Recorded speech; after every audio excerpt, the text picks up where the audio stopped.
नमस्कार। एसटीवी में आपका स्वागत है।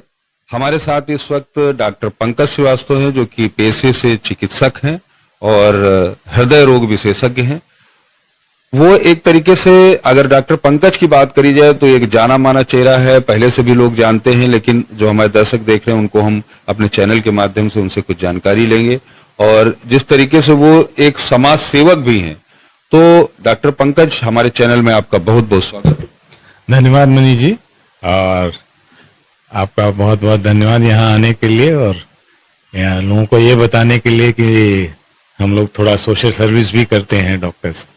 डॉक्टर साहब, जिस तरीके से आप समाज सेवा करते हैं, तो जो बहुत सारे लोग हैं, जो संस्था का नाम, अगर रूरल में ही आप बहुत सारे रूरल में भी कैंप लगाते हैं, लेकिन संस्था का नाम जो है वो थोड़ा सा टिपिकल है, तो उसको जो है एक बार जो हमारे दर्शक देख रहे हैं आप स्वयं बताएं। संस्था का नाम है जैनस इनिशिएटिव्स, और जैनस जो है वो एक गॉड है, रोमन गॉड, जिनके नाम पे जनवरी पड़ा है। तो Janus is god of beginning, और गॉड ऑफ एंड भी कहते हैं। इनके दो सिर होते हैं। तो learn from the past and apply to the future, इस तरह का कॉन्सेप्ट है। और यही कॉन्सेप्ट लेके हम लोग भी चल रहे हैं कि हम लोग पास्ट से लर्न करें और फ्यूचर में अप्लाई करें। सब प्लान कर रहे थे, तो जो हमारे दर्शक देख रहे हैं उनको एक बार बताएं। देखिए, जैनस इनिशिएटिव मनीष भाई हमने केरला में शुरू किया था। मैं 14 साल साउथ में रहा हूँ, 7 साल चेन्नई में और 7 साल केरला में। और 2011 में हम लोगों ने जैनस इनिशिएटिव की शुरुआत तिरुवल्ला नाम की जगह पे केरला में की थी। और उसके बाद से केरला में भी हम लोगों ने काफ़ी हेल्थ कैंप्स किए, मुन्नार और ये नॉर्थ केरला से साउथ केरला तक, कालीकट, पासाला, सब जगह हम लोगों ने किए। और जब मैं 2013 में यूपी आया लौट के, तो यहाँ लगा कि यहाँ पे इसकी ज़्यादा ज़रूरत है। तो पहले तो हम लोगों ने हेल्थ कैंप्स करने शुरू किए, और उसके बाद ये देखा कि रिक्वायरमेंट एजुकेशन पे भी ध्यान देने की है, क्योंकि केरला एक बहुत एजुकेटेड सोसाइटी थी, तो वहाँ एजुकेशन पे इतना काम करने की ज़रूरत नहीं थी। तो हम लोगों ने दोनों क्षेत्र चुने, हेल्थ और एजुकेशन।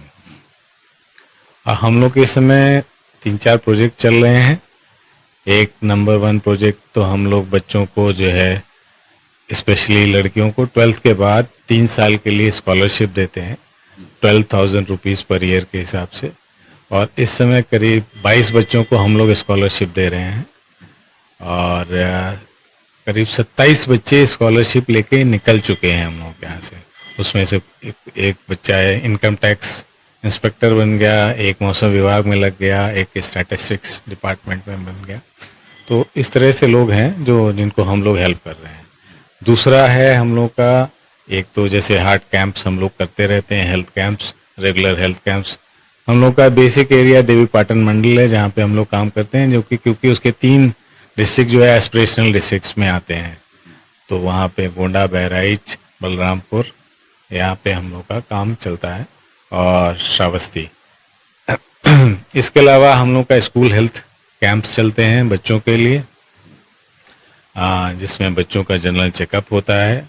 और करीब 28 स्कूलों में, गोंडा के 28 स्कूलों में ये कार्यक्रम अभी चल रहा है।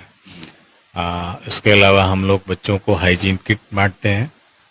पिछले 5-6 सालों में करीब हम लोगों ने 50,000 हाइजीन किट बांटी हैं बच्चों को, क्योंकि ये कॉन्सेप्ट है कि डायरिया से बहुत डेथ्स होती हैं इंडिया में, और सिंपल सा सोल्यूशन है कि बच्चे टॉयलेट जाने के बाद हाथ धोएं, और खाना खाने से पहले अगर हाथ साबुन से धोते हैं तो 50% डेथ्स हम लोग बचा सकते हैं।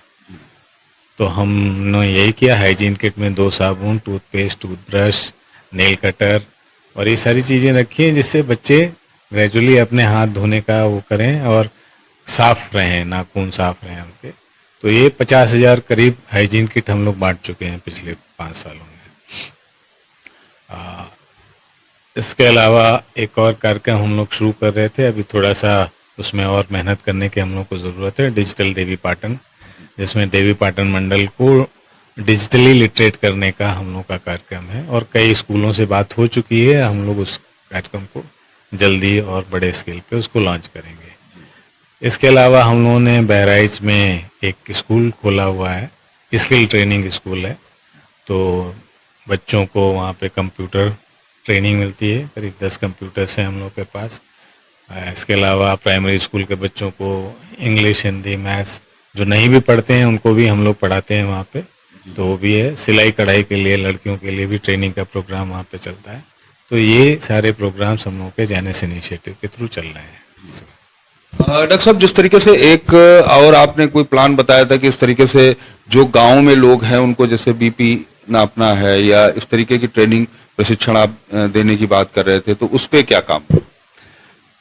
जो सृजन नाम का स्कूल है जो हम लोग शुरू कर रहे हैं, अब ग्रेजुअली वहाँ पे यही कार्यक्रम करेंगे। स्वास्थ्य मित्र करके हम लोगों का एक प्रोग्राम था जो हम लोगों ने केरला में ही सोचा था। यहाँ पे इम्प्लीमेंट करने में थोड़ा सा यूपी में कभी कभी प्रॉब्लम्स होती हैं, क्योंकि लोगों को कॉन्फिडेंस आना चाहिए। तो कुछ बच्चे जैसे जो कि 12 पास हैं, जिनको बाकी आगे नहीं पढ़ने को पाए या जिनको जॉब की ज़रूरत, मित्र करके हम लोगों का एक प्रोग्राम था जो हम लोगों ने केरला में ही सोचा था। यहाँ पे इम्प्लीमेंट करने में थोड़ा सा यूपी में कभी कभी प्रॉब्लम्स होती हैं, क्योंकि लोगों को कॉन्फिडेंस आना चाहिए। तो कुछ बच्चे जैसे जो कि 12 पास हैं, जिनको बाकी आगे नहीं पढ़ने को पाए या जिनको जॉब की ज़रूरत है, उनको हम लोग का प्लान था कि हम लोग उनको ट्रेन करेंगे। उनको फर्स्ट एड के लिए ट्रेन किया जाए, उनको ब्लड प्रेशर लेने के लिए ट्रेन किया जाए, पल्स कैसे लेते हैं, ऑक्सीजन लेवल कैसे चेक करते हैं और एक बेसिक जानकारी कैसे ली जाती है। तो जैसे गांव में अगर 200 घर हैं तो उस बच्चे को घर दे दिए जाए, ब्लड प्रेशर नापने के लिए वो 10 रुपये ले ले, ब्लड शुगर नापने के लिए 25 रुपये ले ले, तो उससे अपनी उसकी इनकम हो जाएगी और एक डेटा क्रिएट हो जाएगा गांव भर का जो हम लोग के काम आएगा। तो क्योंकि एक थोड़ा सा बड़ा प्रोजेक्ट है और इसके लिए हम लोगों को थोड़ी मैन पावर और रिसोर्सेज चाहिए, क्योंकि आप जानते हैं कि हम लोग गवर्नमेंट से कोई हेल्प नहीं लेते हैं, किसी और से नहीं लेते हैं, ये फैमिली और फ्रेंड से हम लोग अपना काम चलाते हैं। तो एक रिसोर्स इंटेंसिव प्रोग्राम है। तो इसके लिए जब हमारे पास थोड़े और रिसोर्सेज हो जाएंगे तो हम इस प्रोग्राम को लॉन्च करेंगे। डॉक्टर साहब, इसमें जिस तरीके से आपने कहा कि जो बच्चे हैं जो कि इंटर किया है या कुछ शिक्षा उन्होंने ग्रहण की है, किसी कारण से वो नहीं आगे बढ़ पाए, तो एक और चीज है कि जिस तरीके से जो आशा बहुएं हैं गांव में, जो सरकार ने आशा बहुओं को नियुक्त किया है, बनाया है, तो उनको कुछ मानदेय देती है सरकार, लेकिन वो सिर्फ एक डिलीवरी तक ही सीमित रह गई। तो क्या उनके लिए भी कुछ इस तरीके का प्रोग्राम हो सकता है? देखिए, क्योंकि अभी तक हम गवर्नमेंट के किसी भी प्रोग्राम में हम लोगों ने अपना वो नहीं किया है। अगर गवर्नमेंट चाहे या लोकल लेवल पे लोग चाहें तो हम लोग उनको भी ट्रेन करने के लिए तैयार हैं। लेकिन वो है कि वो गवर्नमेंट का एक प्रोग्राम चलता है और उसमें प्राइवेट या एनजीओ से सहायता लेने में एक बड़ा प्रोसीजर होता है और हम लोग उस प्रोसीजर से बहुत डरते हैं। तो इस वजह से हम लोग इन्वॉल्व नहीं होते हैं। लेकिन अगर गवर्नमेंट कहे कि आशा बहुओं को ट्रेन करना है तो बहराइच है, गोंडा है, इन सब जगह पे हम लोग ट्रेन कर सकते हैं उनको, कोई ऐसी प्रॉब्लम नहीं होनी चाहिए। डॉक्टर साहब, जिस तरीके से आपने कहा कि गोंडा है, बहराइच, इधर जो पूर्वांचल की आपने बात करी, वहीं अगर बात करी जाए कि उत्तर प्रदेश में कुछ पश्चिम के भी ऐसे गांव हैं जो रूरल्स हैं, जो कि जिले हैं, उन्नाव है, हरदोई है, आपका जो बाराबंकी है, पास में जो पास के जिले हैं लखनऊ से, तो वहां के लिए क्या कुछ ऐसा प्रोग्राम या प्लान चल रहा है? हाँ, अभी हम लोग के पास प्रपोजल आए हैं, जैसे बाराबंकी है, लखीमपुर है, यहाँ से हम लोग के पास प्रपोजल आए हैं कि हम लोग वहाँ पे भी अपने कार्यक्रम शुरू करें। जैसा मैंने कहा कि as a doctor, as a heart surgeon मेरी अपनी व्यस्तता है और कुछ लोग मिलते जाते हैं, लाइक माइंडेड लोग। तो यहाँ इस तरह से गोंडा बहराइच में हम लोगों को लोग मिले। अब धीमे धीमे लोग बाकी जगह पे भी तैयार हो रहे हैं, जैसे आप लोगों के माध्यम से लोगों को पता चलता है और लोग फिर तैयार होते हैं कि ऐसा आपका सपोर्ट करें, आपके साथ जुड़ें।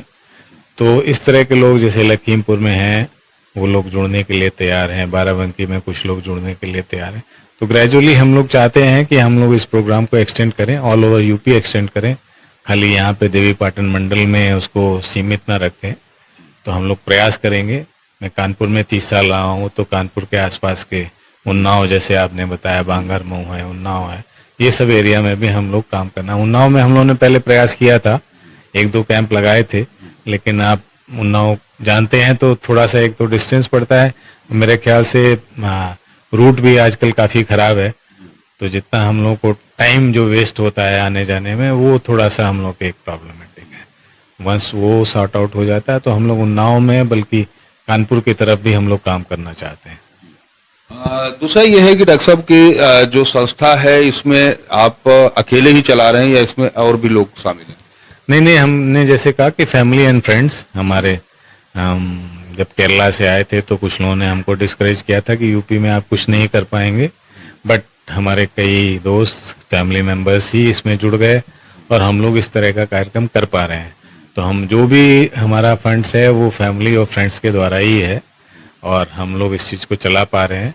उम्मीद करते हैं कि ग्रेजुअली हम लोग इस फंड्स को और इकट्ठा कर पाएंगे और ज़्यादा कर पाएंगे तो हम लोग और लोगों की हेल्प कर सकते हैं। आपके माध्यम से लोगों से रिक्वेस्ट है कि अगर लोग चाहें तो आपके माध्यम से हमसे जुड़ सकते हैं। जिस तरीके से अभी हम चैनल के माध्यम से जो आपकी संदेश है वो लोगों को दे रहे हैं, तो जिस तरीके से आप काम कर रहे हैं, इंडिविजुअल तरीके से आप काम कर रहे हैं, अगर सरकार जो नॉन गवर्नमेंट ऑर्गेनाइजेशन को लगातार काम देती है, जो जिनको अनुभव नहीं है उन लोगों को काम देती है, अगर सरकार कुछ ऐसा आपसे संपर्क करना चाहे तो क्या सरकार के साथ मिलकर आप काम करना चाहेंगे? हाँ मनीष जी, ऐसा है कि थोड़ा सा हमारे मन में एक वो रहता है कि जब भी हम सरकार के साथ मिलकर काम करना चाहते हैं तो बहुत सारा ब्यूरोक्रेटिक हर्डल्स होते हैं और हमारे पास वैसे ही टाइम नहीं होता है। हम वो कागजी कार्रवाई करने में और चीज़ों को सेट करने में हम लोगों का टाइम बहुत वेस्ट होगा, तो इस वजह से मैं गवर्नमेंट को अप्रोच नहीं करता हूँ। तो अपना टाइम बचाने के लिए, क्योंकि हमें मालूम है और आप सब लोगों को मालूम है कि अगर गवर्नमेंट से आपको कुछ निकलवाना है तो आपको क्या क्या करना पड़ता है, तो इसलिए मेरा अभी प्रयास रहता है कि हम लोग गवर्नमेंट के पास ना जाए। बाकी कोई ऑर्गेनाइजेशंस हैं उनसे हम लोग जुड़ सकते हैं, गवर्नमेंट के साथ जुड़ने में अभी थोड़ी सी हमारी समस्या है।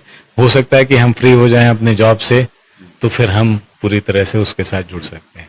ये सवाल डॉक्टर साहब जो आपने अभी बता दिए, ये सवाल तो मैं आपसे पूछने वाला था कि इतनी व्यस्तता होने के बाद भी आप लगातार समाज सेवा करते रहते हैं, तो आखिरकार कैसे समय निकालते हैं आप? क्योंकि लगातार आपके ऑपरेशन चलते रहते हैं, जो हार्ट पेशेंट है उनके लिए आप लगातार काम हॉस्पिटल्स में करते रहते हैं, लेकिन उसके बावजूद भी आप समय निकाल पाते हैं, तो कैसे समय निकाल लेते हैं आप? जैसे सभी लोग जानते हैं, जहाँ चाह है वहाँ राह है।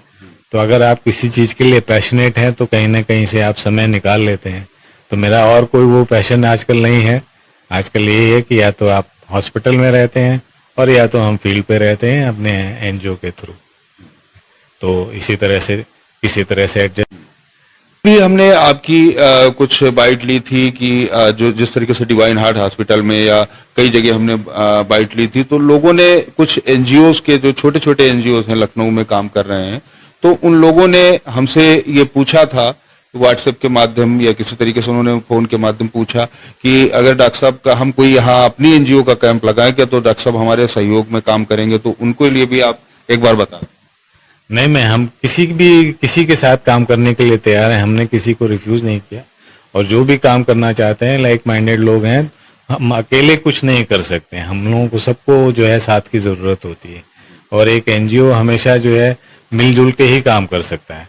तो कोई भी हमारे साथ आना चाहे या हम लोगों को किसी उसमें इनवाइट करना चाहे तो हमारी तरफ से कोई रिफ्यूजल नहीं है और मैं हमेशा तैयार हूँ। मैं और हमारी टीम हमेशा तैयार है, कोई भी कैंप लगाना चाहता है। अगर हमारे पास टाइम है तो हम श्रीवास्तव हैं जो कि हृदय रोग विशेषज्ञ हैं, हमने आपको पहले ही बताया।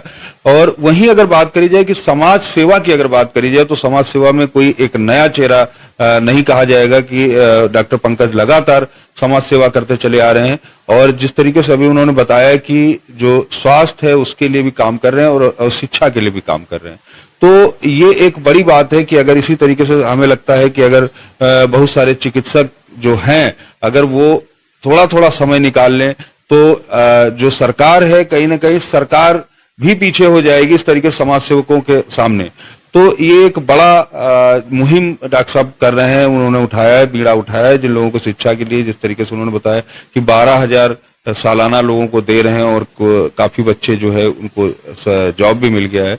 तो इस तरीके से जो लोग जुड़ना चाहते हैं वो हमारे चैनल के माध्यम से वो हमें संपर्क कर सकते हैं और डॉक्टर साहब से जुड़ना चाहते हैं। जो एनजीओ के लोगों ने हमसे सवाल किया था कि डॉक्टर साहब से बात कर लें, तो कहीं ना कहीं हमने डॉक्टर साहब की जो बात है वो सामने चैनल के माध्यम से ही रख दी कि डॉक्टर साहब स्वयं तैयार हैं, अगर कोई अपना कैंप लगाता है, डॉक्टर साहब को बुलाता है तो वो साथ में मिल करके काम करने के लिए तैयार हैं। और जिस तरीके से और भी लोगों ने, जो गांव के लोगों ने ये सवाल किया था, एक बार आपकी हमने जो इंटरव्यू लिया था तो उसमें आपने ये कहा था रूरल के लिए कि लोगों को तैयार करेंगे हम, उनको कुछ प्रशिक्षण देंगे, तो उसके लिए भी कई लोग हमसे कमेंट किए, तो डॉक्टर साहब से वो भी हम अभी बात हमने पूछ ली और जो हमारे दर्शक हैं उनको कहीं ना कहीं जानकारी मिल जाएगी कि इस पे भी डॉक्टर साहब काम करेंगे। तब आपका अमल चले। बहुत बहुत धन्यवाद मनीष जी, आपका और आपके चैनल का, कि आपके माध्यम से ये जानकारी और ये अवेयरनेस हम लोग क्रिएट कर पा रहे हैं, हार्ट के लिए भी और सोशल वर्क के लिए भी। तो